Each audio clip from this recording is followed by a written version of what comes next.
Assalamu alaikum wa rahmatullahi wa barakatuh to some of you, and peace out to the rest of you. Black heart, black mind, signing black in. Again, hit the share button because the message is more important than the messenger. So I'll try to make this quick for you. Look, first of all, I want to address this. It's this idea that men need to choose better. Gentlemen, we do need to choose better, but the choices that we have and don't have to make are largely dependent upon the market, and the market has been messed up by the gynocracy and by gynocracy-affected simps of previous generations like the boomers, who really did have to deal with a different dynamic than what we do. This is a mistake, and understand that in our generations, not just one, but everybody younger than the boomers for the most part has done the best they can do.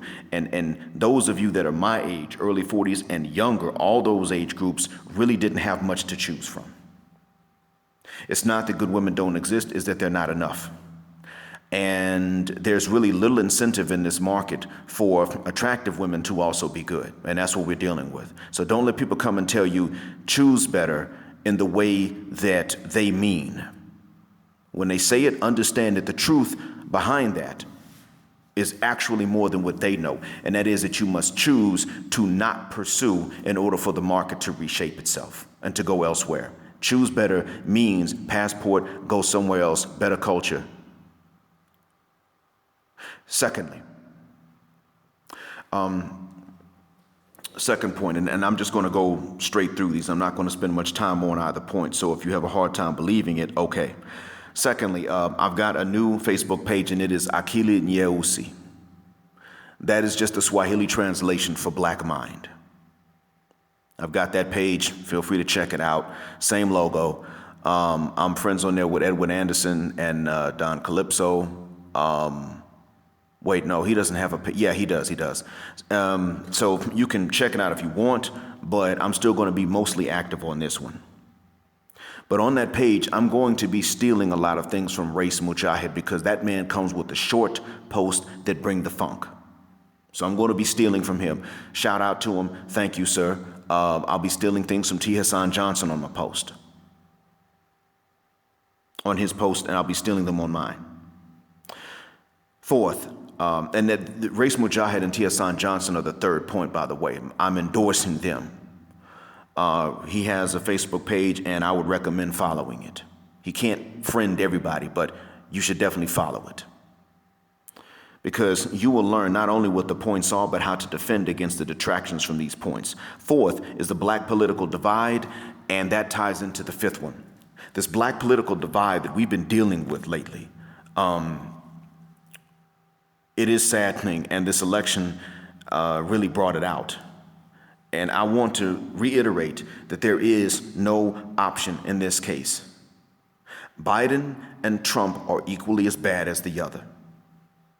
Kamala is equally bad as Pence. It doesn't make a difference. Maybe she'll be better as a vice president. It's possible. We do oftentimes get surprised. I can remember when I was coming up, and not far from me in Louisiana, Mike Foster was running for governor, and everybody said, this man is going to do us in. And you know what? He did not. He actually was willing to work with a lot of people, but that's because he knew, first he didn't think about black folks. He just didn't think about them. As a rich white Republican, he just did not think about black people. But when he realized that we did not trust him, then he realized, okay, he'll work with us. It's better to work with us and establish at least a working relationship. And he wound up being better than what was expected. But he had to hear that we did not trust him first. So the distrust of whoever is in office may be the reason that they tend to be better than what we expect, because we start off paranoid. But understand that that's merely the effect of them knowing our paranoia. When people know your guard is up, they don't come to you trying to take advantage. That's all that is. So be paranoid of anybody, and then they won't try these things that we're paranoid about. It's funny, it's paradoxical, but that's the truth. Next point, last point. If you want to see black unity, I know I've told us what the solution is before for black folks. Racial unity is a myth for any race. It just appears to us that every other race is unified because they are unified in how they're going to treat us, most of them. Not unanimously, not without any exceptions at all, but with very few exceptions. I've mentioned these exceptions before, but many other people around the rest of the world have one thing in common. They look down on us, they look up to white, and they act accordingly. If you want to see racial unity, there's only one place I've ever seen it, and that was a side effect. It was not the goal, and that was in the Muslim communities that are black. See, black people are united by two things: other people's mistreatment of us on one hand. We're all united by that. The Ghanaian and the Tanzanian are not the same. They're both black, but they're not the same. But they find common ground in the way that their continent and their race, our continent, have been mistreated. That's what they find unity in. But inside of the black Muslim communities, and I mean Sunni, Orthodox Muslim communities, what you will find is that black people wind up actually getting along with each other better in spite of the diversity. That's the funny thing, and it's a side effect. It was not sought after. I saw this in Atlanta. Others have told me about this in London, in some of the Scandinavian countries. When you, and I have seen where Gambians and Eritreans and Gambians and Ethiopians and Senegalese and Ethiopians and Ghanaians and Somalis and Tanzanians and Nigerians can marry each other and get along fine and actually stay together for long stretches at a time. Now, for one, black folks have already been able to actually intermarry more readily than most of us think. It is easier for a Igbo to marry a South African than it is for an Igbo to marry a Yoruba, and they stay together. It's strange, but that is true.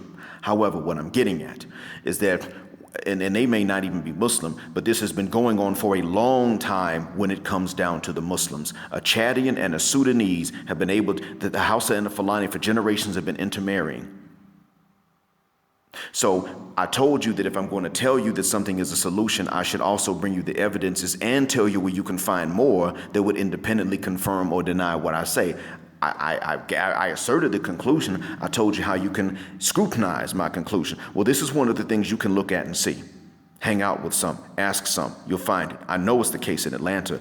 I'm not the only diasporan married to somebody from the continent, and happily so. And this is not my first time going through this experience. Just thought I'd drop that in there. Thank you for listening, and I hope that this helps out. And to my regular audience members, when I have asserted what the solution is for my people, you may not all agree, but you have been respectful, and you have done one thing that black people need to do for each other as a whole in general, not just my audience.